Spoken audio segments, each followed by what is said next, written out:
পুরো দেশকে ঢেলে সাজাতে চাই এবং সেটা আমরা আসলে ব্যক্তির জায়গা থেকে নয় যে একজন ব্যক্তিকে আমি পরিবর্তন করে দিলাম আর হয়ে গেল। আমরা সিস্টেমটাকে ঢেলে সাজাতে চাই। আমরা একটা সিস্টেম গড়ে দিয়ে যেতে চাই এই অন্তর্বর্তীকালীন সরকারের অধীনে, যাতে করে যে ব্যক্তি আসুক সে ওই সিস্টেম ফলো করার মাধ্যমে এই যে দুর্নীতির কথা বলছেন কিংবা অনিয়মের কথা বলছেন সেগুলো যেন আর কখনই ফিরে না আসতে পারে।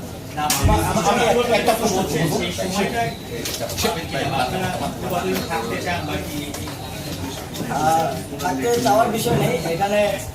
বাংলাদেশের জনগণ একটি স্বতঃস্ফূর্ত গণ অভ্যুত্থানের ভিত্তিতে এবং একটি রিফরমেশনের দাবিতে যে গণ অভ্যুত্থান হয়েছে তার ভিত্তিতেই আমাদেরকে দায়িত্ব দিয়েছে। আমরা সেই দায়িত্ব পালন করব। আমরা যতদিন দরকার ততদিনই থাকবো এই দায়িত্ব পালন করার জন্য।